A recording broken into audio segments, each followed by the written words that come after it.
Hi everybody, Dan Illman here, taking a look at the DRF race of the day for Saturday, January the 18th. Race number 11 at Gulfstream Park. It is the $200,000 Sunshine Millions Classic. We're going 1.1 miles. Before we get to the handicapping, remember the great offer on display at DRF.com.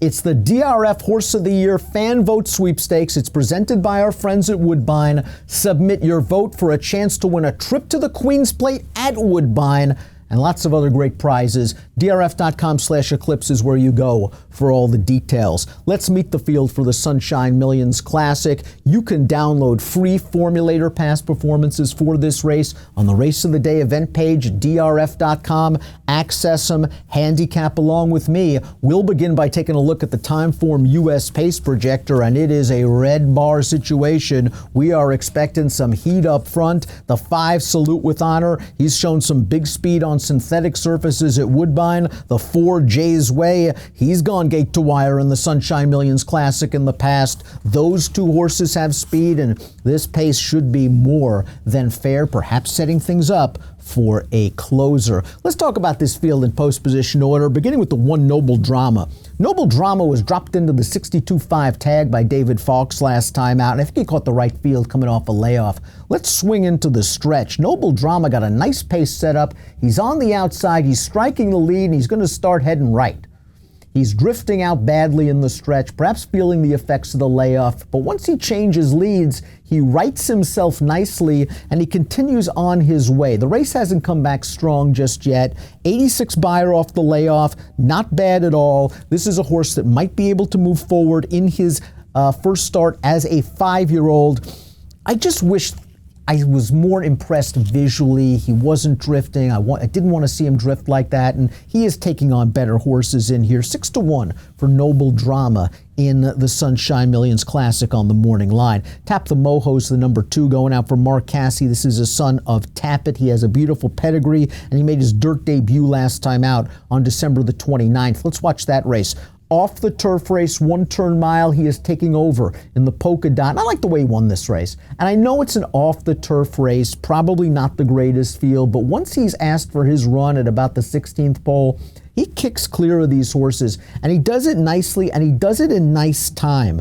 89 buyer speed figure, career best for Tap the Moho, and he's so lightly raced, I wouldn't be surprised if there's another step forward here. Tap the Moho is another horse that would really benefit if there is some pace on display, and with this pedigree, I'm not worried about 1.1 miles at all. He's a bit of a sleeper here. I think 4-1's a bit light, but maybe he can drift up somewhat for Cassie and Luis Saez. Squeeze Adios is going to wheel back on a week's notice after a good second place effort at a giant price last time out. Let's watch that race. He got a big buyer for this race, a 91. Purple Silks, Squeeze Adios in between horses, white noseband. He's fighting this horse, Endorsed, the big favorite, all the way down to the wire. He's going to give way in the last 16th of a mile, but in 2 starts off the layoff for a very good trainer in Terry Pompey, 87 buyer, 91 buyer, both of them career best buyers. He's coming into form, and he's got enough tactical speed where he's going to let these speeds go, but he's not going to be 100 out of it.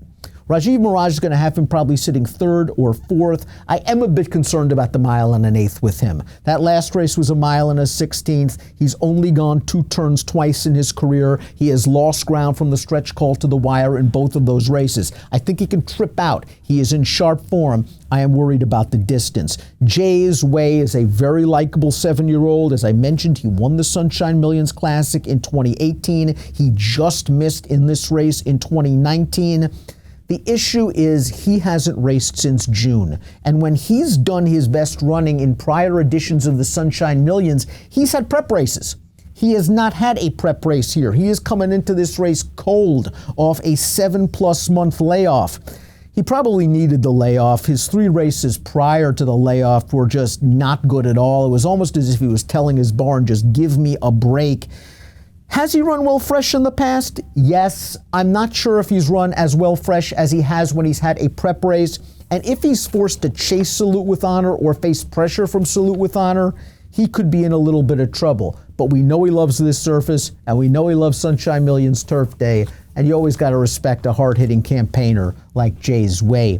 Salute with Honor is the number 5, who had a mini 2-race win streak snapped in the Grade 2 Autumn at Woodbine. That race was on synthetic, going 1 mile and a 16th. He showed his customary early pace. He tired. He was probably overmatched at 21-1. A couple of horses have come out of that race to win, including the 3rd-place finisher who won the Sir Barton Stakes in his subsequent outing with a 91 Beyer speed figure. Salute with Honor, when he gets loose, he's very dangerous. When he's able to control the pace, he's very dangerous. Is Jay's Way going to push him hard, and now he's going to have to stretch out to 1 mile and an 1/8? I think definitely Jay's Way is going to push him, and I'm not sure if Salute with Honor wants truly 1 mile and an 1/8. That could be a big bugaboo for him. Red Crescent is the number 6. And Red Crescent, if this race was at 1 mile and a 16th, I'd be fairly confident in his chances of winning this race, just based on his current form. 3 back, he won with a 101 Beyer speed figure. He won the Millions Classic Preview 2 back with a 93. They stepped him up in the Grade 3 Harlan's Holiday last time out against horses like War Story, who've just won big races across the country, has made a lot of money. And Red Crescent ran really well that day. He was the horse that made the first move into Bodie Express's pace, and he fought on all the way down to the wire to earn another solid 95 Beyer speed figure. The 1 mile and an 1/8 is a slight worry. But in the form he's in right now, I just think he's the horse to beat based on his last 3 Beyer speed figures. And because he's going out for a relatively low-profile barn, he might actually not be the favorite at post time. 5-2 morning line favorite, Red Crescent. Maybe he drifts a little bit. Super Dude, first-time Mike Maker. We know that is a big angle. This horse won at Delaware 3 starts back. Thought he had the best of it against a weak field. You wanted to be close that day at Delaware. There wasn't a lot of pace on, and he had to work pretty hard to win that race over a good horse in Senior Investment. His subsequent 2 outings, okay, not great. He did earn a 92 Beyer, 2 back going 1 mile and a 16th, but he does like the 1 mile and an 1/8, and it is first-time Maker, and that angle's good enough, perhaps just to even use this horse defensively. Interesting edition of the Sunshine Millions Classic. We take a look at my top picks. I just like Red Crescent's form.